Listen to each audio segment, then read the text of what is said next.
हाय दोस्तों, एक German British orientalist जिनका नाम मैक्स मुलर है, उन्होंने कहा है कश्मीर के बारे में, अगर कहीं जन्नत है तो यहाँ है, यहाँ है, यहाँ है। मैं तो कहता हूँ ये जन्नत और दोहजक दोनों है। कुदरत ने तो इसे जन्नत बनाया, लेकिन कुछ नुमाइंदों ने बीच बीच में इसे खून से सराबोर करने की भरपूर कोशिश करी है। Recently terrorist attack in Pahalgam we saw and 26 people got killed. But भावुक होने के साथ साथ थोड़ी समीक्षा की भी ज़रूरत है कि कहाँ हमसे छोटी सी भी भूल हो जा रही है। कई फैसेट्स हैं इसमें। सबसे पहला फैसेट जो मैं बात करना चाहता हूँ वो ये करना चाहता हूँ कि वाई दे चोज पहलगाम। तो पहली चीज़ ये है, पहलगाम की ज्योग्राफी आप देखें तो एक साइड दोदा किश्तवाड़ है, एक साइड कोलई पास है, दूसरी साइड अनंतनाग है, तीसरी साइड जम्मू है। तो एक एरिया है जो जंगल, रिजेस, माउंटेन्स के बीच में है बिल्कुल। तो it is hard for human settlement, इसलिए वो एक ब्रीडिंग ग्राउंड बनता है आतंकवादियों के लिए, क्योंकि 4, 5, 8, 10 दिन वो सरवाइव कर सकते हैं। वहाँ पे कोई आर्मी की यूनिट नहीं बिठाई जा सकती, कोई ऑर्गेनाइज्ड आर्मी वहाँ नहीं बैठ सकती हर एक चप्पे चप्पे, हर एक डाल डाल पे, इसलिए वो एक ब्रीडिंग ग्राउंड बन जाता है। पहला रीज़न तो ये है।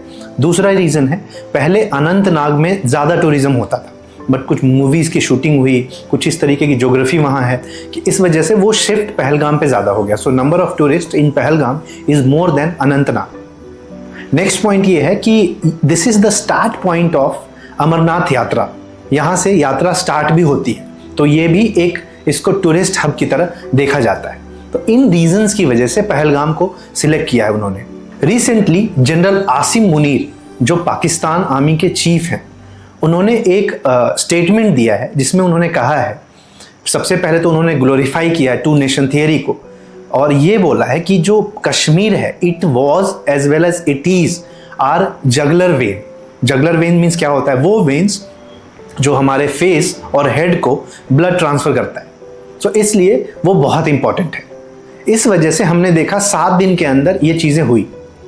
अगर हम एक और ट्रेल ड्रॉ करें तो अक्सर अमरनाथ यात्रा जब शुरू होने वाला होता है या फिर ख़त्म होता है, उसके अराउंड कुछ चीज़ें घटती ही है, क्योंकि जब अमरनाथ यात्रा चल रहा होता है तो सिक्योरिटी अच्छे से टाइट हो रहती है। दूसरे फैसेट की मैं बात करूं तो ये घटना मेन जो रोड होता है उससे 2.5 घंटे दूर, या तो वहाँ बाई फुट जा सकते हैं या पौनी के हेल्प से जा सकते हैं, 2.5 घंटे दूर एक मिडो में ये चीज़ें हुई है, जो कि जनरली पुलिस परमिशन के बिना जाना मना होता है।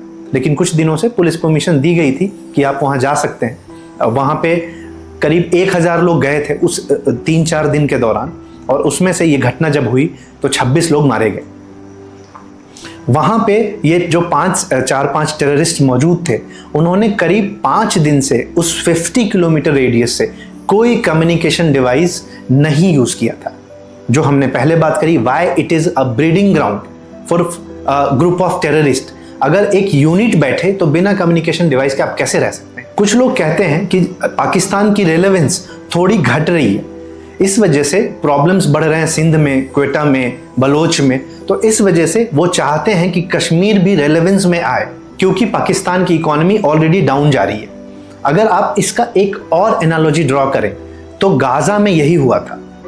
हमास ने गाजा पे रिसेंटली अटैक किया था और एक पीसफुल प्लेस पे अटैक किया था, जहां पे बहुत इजीली वो सिविलियंस को टारगेट कर सकते थे, और उस वजह से गाजा न्यूज़ में आया, हमास न्यूज़ में आया। तो कहीं ना कहीं एक रेलेवेंस बढ़ती है जियोपॉलिटिक्स में, लोग इन्वॉल्व होते हैं, लोग उसमें अलग अलग देश आना चाहते हैं। और मैं अब लास्ट सेगमेंट पे आता हूँ, जो मैं चाह रहा था आपसे डिस्कस करना, कि क्या वहाँ सिर्फ टूरिस्ट मारे गए? नहीं, वहाँ पे कुछ हाई वैल्यू टारगेट्स भी थे, ऑफिशियल्स ऑफ हाई ऑर्डर्स भी थे, जिनकी जान वहाँ पे गई है। तो ये स्ट्रेटेजिक मिस्टेक तो कहीं ना कहीं तो हुआ ही है, जो आगे आने वाले टाइम में हमें पता लगेगा। So it's not just the casualties of normal civilians, but something more to it. तो आपने देखा हमारे प्राइम मिनिस्टर ने बहुत शॉर्ट किया अपने टूर को और वो वापस आए। अभी जो भी होगा एक्शन, वो आप आगे आने वाले टाइम में ज़रूर देखेंगे। Thank you.